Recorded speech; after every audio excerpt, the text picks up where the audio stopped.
बच्चे को काहे मार रहे हो? ई कौनो काम नइखे करतिया ए बाबा। अरे तो लड़का है, छोट है, बच्ची है, ना मारे के चाहिए। एतनी पर हमरे लड़का रह हाँ। का करत खेते में हल चलावत, साथे साथे हमरे गर्रा माटी कर, लेकिन ई घर के खाना भी ना बनावतिया। लेकिन बाबू एक बात सुना, बोला। जवन सुख लड़की दे दे, लड़का ना दे। अच्छा, हमके मत समझावा बाबा। समझावत ना ही बच्चा, जवन सच्चाई बा ओके हम बतावत ही बाबू। ला बात के सुना। जवन सुख बेटी से आंगनवा,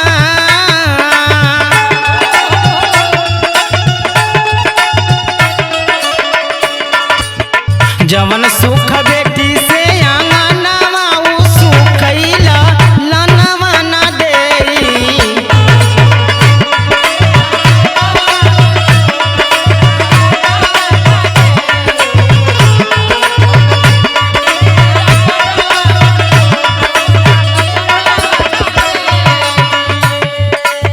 ललनवा ना देई होला, लनवा ना देई।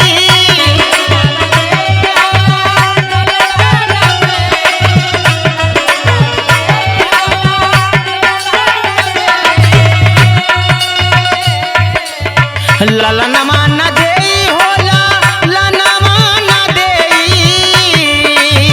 सोचबा जमन मन में सपनवा,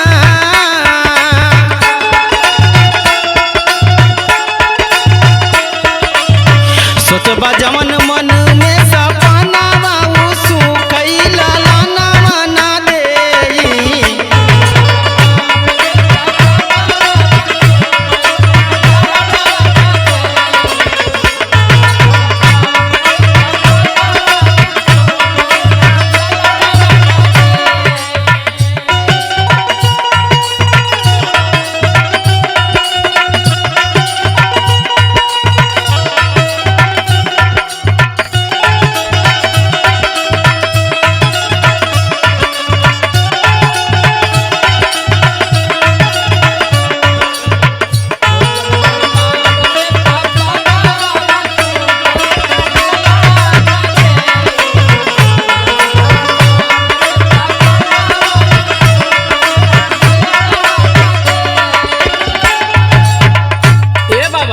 हाँ बच्चा।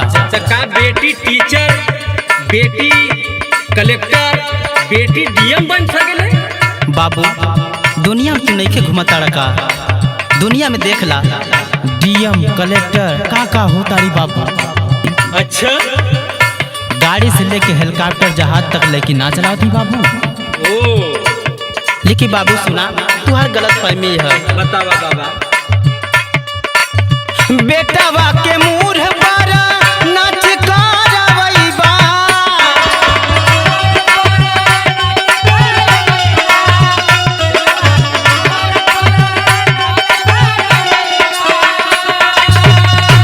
बाबू अगर इस संसारी गति बा, केहू घरे अगर लड़का पैदा हो जाना, केहू अगर पूछ दिला कि अरे तोरे का भला, तो बड़ा हंसी खुशी सब कहला अरे हमारे बेटा पैदा भला।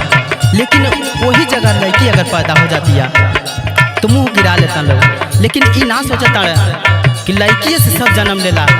औरत ऐसा चीज है कि सब वही से जन्म लेला, लेकिन सब वही के फुदकारेला। लेकिन सुना बाबू, हमारी बात सुना। बेटी जब होई तब सिरवा झुकैबा,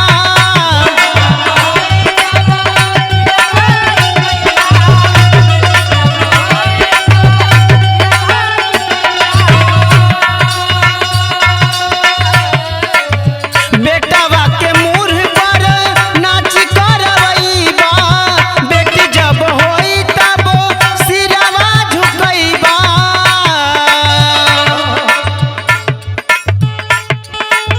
जमन बेटी मानेली कहानवा,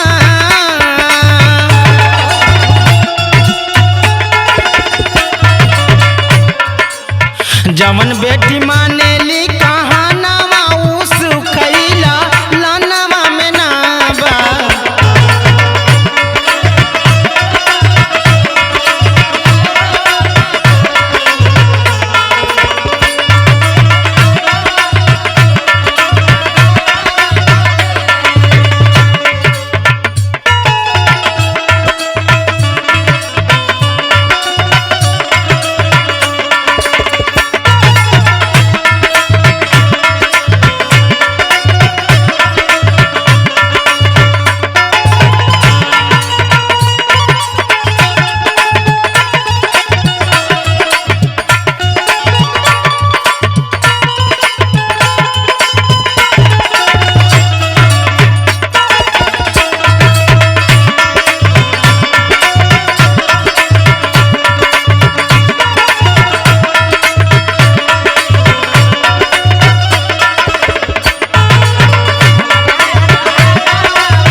लड़की के नाम खाली एगो लड़की है। अच्छा। लड़की कवन ऐसा काम नहीं कर सकत। हाँ। लेकिन बात सुना बाबू हमार, समझावा बाबा। बेटी के उसे कम नहीं बड़ी जहान में,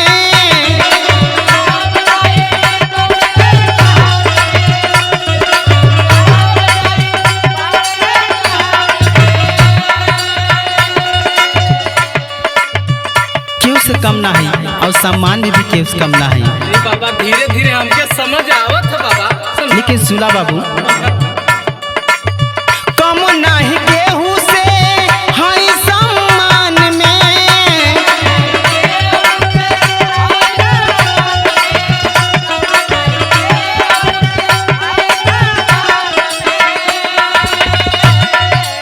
बाबू तुमके बताऊनी ना, अगर चाहा अगर ताका एक नजरिए से अगर ताका तो बेटी बेटा दोनों बराबर हुआ, लेकिन कहीं एक नजरिया ना ताकेला बाबू।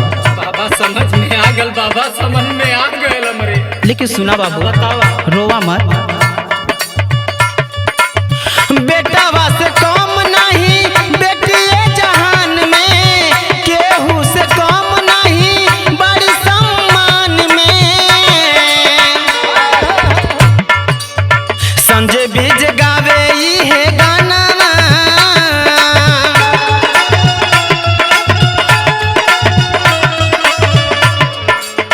संजय बीज